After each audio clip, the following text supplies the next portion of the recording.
आज हम बात करने वाले हैं इंडिया के सेमीकंडक्टर मिशन की। सिर्फ हेडलाइंस नहीं, बल्कि पूरा वैल्यू चेन और प्रैक्टिकल स्टॉक लेंस के साथ। स्टॉक मार्केट के रिटर्न्स कभी भी गारंटीड नहीं होते हैं, लेकिन अगर प्रॉपर तरीके से रिसर्च की जाए, एनालिसिस की जाए, तो हमें एक एज मिलता है मार्केट में। बट रिस्क मैनेजमेंट को हम इग्नोर नहीं कर सकते। चलिए शुरू करते हैं। While everyone is focused on established tech giants, एक साइलेंट रेवोल्यूशन चल रहा है जो ग्लोबल पावर डायनेमिक्स और आपके पोर्टफोलियो दोनों को रीशेप कर सकता है। इंडिया बिलियंस डॉलर्स इन्वेस्ट कर रहा है सेमीकंडक्टर हब बनाने के लिए। आज हम देखने वाले हैं स्ट्रैटेजिक स्टॉक प्लेस, जिससे आप प्रोसेस सीख सकेंगे एग्जाम्पल के थ्रू, ताकि आप खुद फर्दर एक्सप्लोर कर पाए। इस वीडियो के लिए फैक्ट्स पब्लिक सोर्सेज से लिए गए। Press Information Bureau, Invest India, India Semiconductor Mission that is ISM, company press releases और रेपुटेड मीडिया जैसे इकोनॉमिक टाइम्स और Mint. The next global Silicon Valley, India's ambition. 2025 को टर्निंग पॉइंट क्यों कहा जा रहा है?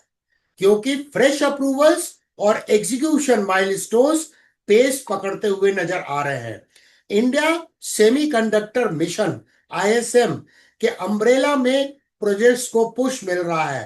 अगस्त 2025 में कैबिनेट ने 4 नए सेमीकंडक्टर प्रोजेक्ट्स का अप्रूवल ग्रांट किया है। ओवरऑल पाइपलाइन और बड़ी हो गई है। माइक्रॉन का Sanand Gujarat ATMP assembly test and packaging project phased manner में आया। फेज 1 में ऑपरेशन इनिशियली लेट 2024 के लिए गाइडेड थे और 2025 मिड से क्लीन रूम वैलिडेशन अपडेट्स आ रहे हैं। रैंप डिमांड के साथ में होगा। दूसरी तरफ अप्लाइड मटेरियल्स ने बेंगलुरु में $400 मिलियन से कोलैबोरेटिव इंजीनियरिंग सेंटर का प्लान अनाउंस किया। इकोसिस्टम नो हाउ, इक्विपमेंट आर&डी और लोकल टैलेंट के लिए ये एक बहुत बड़ा बूस्ट है। इससे $2 बिलियन प्लस का डाउन स्ट्रीम इंपैक्ट एस्टिमेट किया गया है। Bottom line, demand supply gap plus policy push is equal to India के पास एक रियल विंडो है आईटी सर्विसेज के बियॉन्ड। सेमीकंडक्टर्स आज के दिन में हर इंडस्ट्री का एक बेस लेयर बन चुका है। चाहे ऑटो की बात करें, energy, health care, defence etcetera. Governments $1 billion blueprint, incentives and initiatives. Policy structure simple और पावरफुल है। आईएसएम सपोर्ट की बात करें तो सेमीकंडक्टर एंड डिस्प्ले फैब्स के लिए अप टू 50% फिस्कल सपोर्ट है। PLI, production linked incentive, ecosystem grants design, talent और मैन्युफैक्चरिंग को नच कर रहे हैं। 2025 में एडिशनल प्रोजेक्ट अप्रूवल से मोमेंटम को एक पुश मिला है। Multi state spread plus ancillary industry को पुल थ्रू। अब देखिए, चिप बनाने से पहले पोर्टफोलियो में पेशेंस वाली चिप लगाना बहुत जरूरी है, वरना हीट सिंक से पहले ही गर्म हो जाएगा। की प्लेयर्स एंड इमर्जिंग अपॉर्चुनिटीज। अब बात करते हैं कहां पे रियल अपॉर्चुनिटी बन रही है। दोस्तों, चिप इंडस्ट्री को आप एक इकोसिस्टम समझें। सिर्फ बड़ी चिप फैक्ट्री से गेम नहीं जीता जाता। सपोर्टिंग पिलर्स पहले स्ट्रॉन्ग बनते हैं। 3 बकेट्स ध्यान में जरूर रखिए। बकेट 1, चिप पैकेजिंग और टेस्टिंग। चिप बन गई के बाद उसको पैकेजिंग किया जाता है, टेस्ट किया जाता है, फिर जाके वो प्रोडक्ट में लगती है।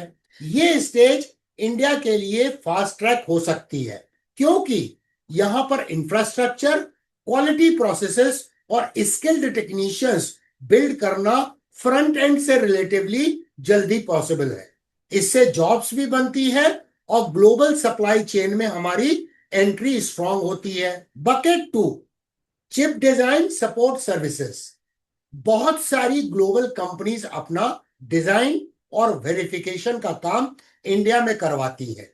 यहाँ का इंजीनियरिंग टैलेंट इसमें स्ट्रांग है, यानी फ्रंट एंड फैक्ट्री खुलने का वेट किए बिना भी इंडिया डिजाइन लेवल पर वैल्यू ऐड कर सकता है। ये हमारा नेचुरल स्ट्रेंथ है। Bucket 3, materials and machines. Chips बनाने में स्पेशलिटी केमिकल्स, गैसेस, फ्लूरोपॉलीमर्स और प्रिसीजन मशीन्स चाहिए होते हैं। इंडिया में केमिकल सेक्टर एक एस्टैब्लिश सेक्टर है। अगर यहाँ इलेक्ट्रॉनिक ग्रेड प्रोडक्ट्स का स्केल बढ़ता है तो हम चिप मेकिंग के सप्लाई चेन में इंपॉर्टेंट सप्लायर बन सकते हैं। Bottom line, front end mega plants time लेंगे, पर ये 3 पिलर्स जल्दी स्केल हो सकते हैं। इसी वजह से हम 3 एग्जाम्पल कंपनीज को आज केस स्टडी के रूप में ले रहे हैं। सिर्फ सीखेंगे पर्पस से, ताकि आपको समझ में आए इकोसिस्टम में कौन क्या कर रहा है और फंडामेंटल सोच कैसे बनाई जाती है। इन्वेस्टर्स लेंस, हम स्टॉक कैसे चुनें? चलिए अब मैं आपको फ्रेमवर्क शेयर करता हूं, simple, beginner friendly. Number 1, growth outlook. सबसे पहले देखते हैं कि आगे का अर्निंग ग्रोथ रियलिस्टिक लग रहा है कि नहीं। आज के हमारे एग्जाम्पल में 20% से ऊपर का ग्रोथ आउटलुक देखा है हमने, लेकिन नंबर्स को स्टोरी से मैच करें। कंपनी किस सेगमेंट में काम करती है, ऑर्डर पाइपलाइन कैसी है और कैपेसिटी कैसे रैंप अप होगी। Number 2, role in ecosystem. क्या कंपनी पैकेजिंग एंड टेस्टिंग में है, डिजाइन सपोर्ट देती है, या फिर मटेरियल्स और मशीन्स प्रोवाइड करती है। ये रोल डिसाइड करेंगे कि नियर टर्म मोनेटाइजेशन कितनी जल्दी हो सकता है। फॉर एग्जांपल, पैकेजिंग, टेस्टिंग और डिजाइन सपोर्ट कंपैरेटिवली पहले स्केल हो सकते हैं। ट्रेंड ऑन चार्ट्स हमें मार्केट बिहेवियर दिखाते हैं।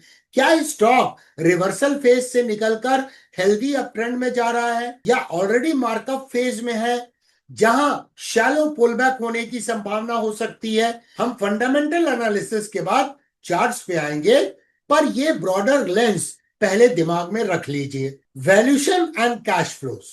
ग्रोथ एक्साइटिंग होती है, लेकिन वैल्यूएशन और cash flow timing equally important है। हाई ग्रोथ फेजेस में अक्सर वर्किंग कैपिटल ज्यादा लगता है, कभी कभी ऑपरेटिंग कैश फ्लो नेगेटिव भी हो जाता है, even when the profits are growing. इसीलिए ग्रोथ के साथ डिसिप्लिन चेक करना अत्यंत जरूरी है। Balance sheet and execution. Debt कैसा है, इंटरेस्ट कंफर्टेबली कवर्ड है कि नहीं है, एग्जीक्यूशन ट्रैक रिकॉर्ड, ये सारी चीजें रिस्क को कंट्रोल में रखती हैं। सिंपल टेक अवे, आज हम सीजी पावर, केन्स टेक्नोलॉजी और एसआरएफ को केस स्टडीज के रूप में देखेंगे। ये प्रोसेस समझने के लिए एक एग्जाम्पल के रूप में होंगे। आप चाहें तो इसी फ्रेमवर्क का इस्तेमाल करके दूसरी कंपनी की एक डीप रिसर्च एनालिसिस कर सकते हैं। Fundamentals deep dive, 3 example. Number 1, CG power and industrial solutions. Why in the basket? India के first large OSAT joint ventures में से एक। CG power 92.3% plus Renesas 6.8% plus Stars micro 0.9%। Timeline optics leadership ने mid 2026 तक pilot chips indicate किए हैं। Projected earning growth around 22%, revenue growth 19.8%, balance sheet net cash posture with low debt equity ratio of nearly 1%. OCF coverage impressive, valuation elevated नजर आ रहा है अगर fair P से उसे कंपेयर करें। Second stock, Kaynes technology, design led EMS, OSAT. Why in the basket? Design plus EMS से OSAT तक move. Power module packaging boost, Fujitsu general electronics से production lines infra acquisition. Earning growth forecast 33%, revenue growth forecast 27%, valuation P ratio currently है 131, PB ratio है 14.6 versus industry का जो P ratio है 40.8 और PB ratio है 3.7।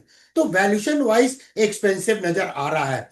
अगर ऑपरेटिंग कैश फ्लो की बात करें तो वो नेगेटिव है। Debt equity ratio 31.7%, risk high beta valuations. Beginners के लिए लेसन, ग्रोथ स्टोरीज में कैश फ्लो टाइमिंग समझना एसेंशियल होता है। Third stock SRF limited, materials backbone specially fluorochemicals, polymers.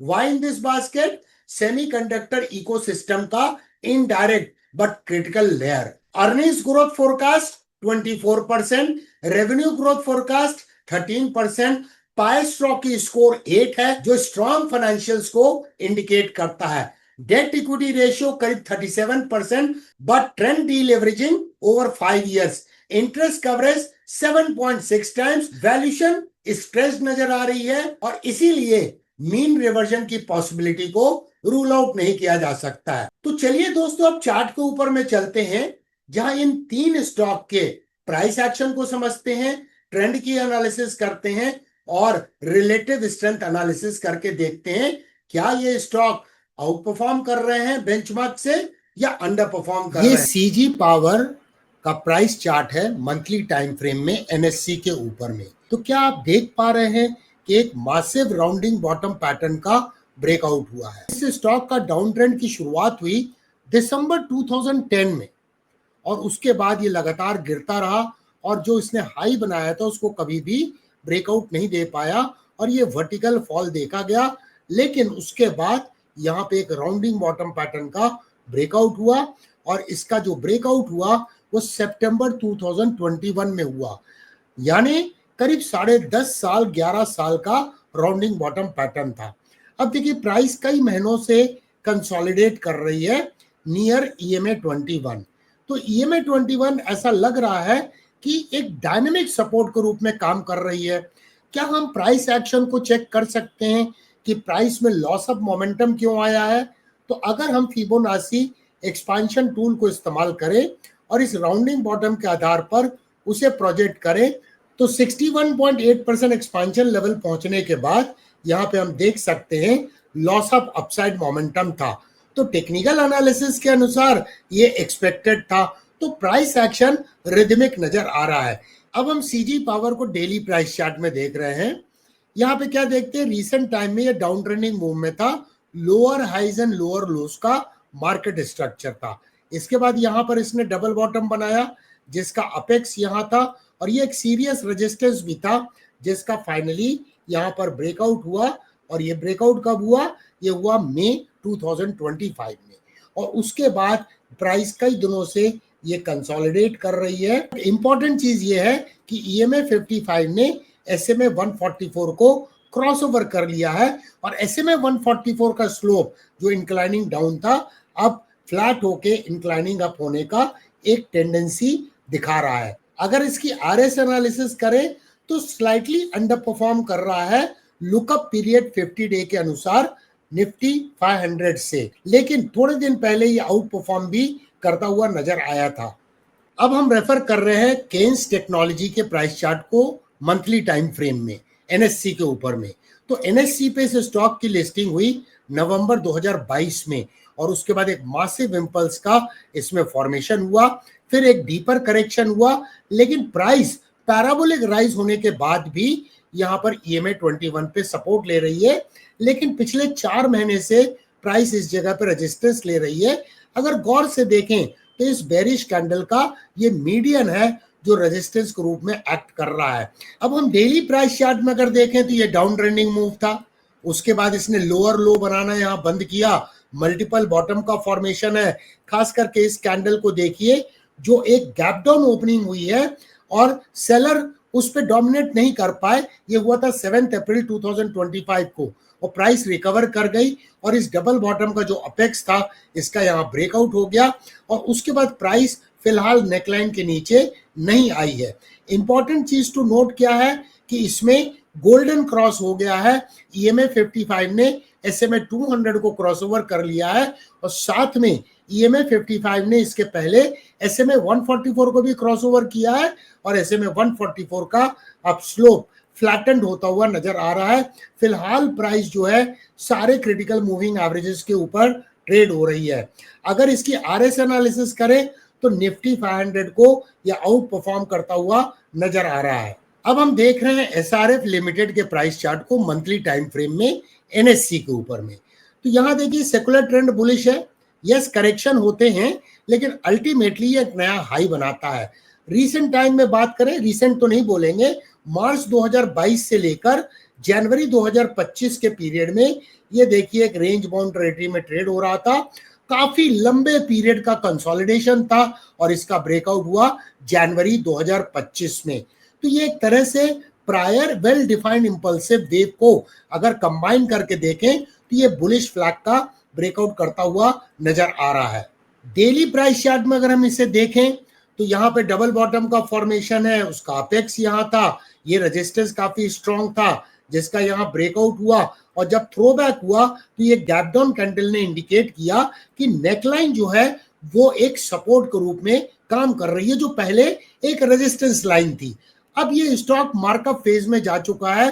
Market का structure higher highs and higher lows का यहाँ नजर आ रहा है और यहाँ पर गोल्डन क्रॉस भी हम देख सकते हैं। अगर इसकी आरएस एनालिसिस करें, फिलहाल तो अंडर परफॉर्म कर रहा है निफ्टी 500 को, लेकिन कुछ दिन पहले ये आउट परफॉर्म भी कर रहा था। यहाँ पर देखिए काफी मासिव आउट परफॉर्मेंस था इस स्टॉक का over Nifty 500। Road ahead, challenges and long term vision.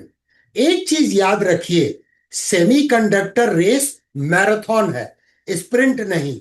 Geopolitics and supply chain security, materials, equipment, EDA that is electronic design automation tools, हर लिंक स्ट्रेटेजिक है। इंडिया के लिए मटेरियल्स इक्विपमेंट पार्टनरशिप्स जैसे applied materials, Bangalore centre और Tata Merck chemical stocks future resilience के लिए की proof points है। Competition versus incumbents, Taiwan, Korea, US, China, front end fabs decades पुराने हैं। इंडिया का यूनिक डिफरेंशिएटर क्या हो सकता है? Large domestic demand plus design talent plus policy stability. Vision, consumer से creator, design to manufacture stack build करना, 2025 approvals plus OSAT 80 MP first win से लर्निंग कर्व फास्ट हो सकता है। Wrap up and learning path, India का chip push 2025 में fast track mode में है। Policy plus projects plus ecosystem moves. आपके लिए प्रोसेस सीखना बहुत इंपॉर्टेंट है। जीरो टू हीरो प्लेलिस्ट को विजिट कीजिए चैनल के ऊपर में और सीखते रहिए। Learning never stops with DK Sinha.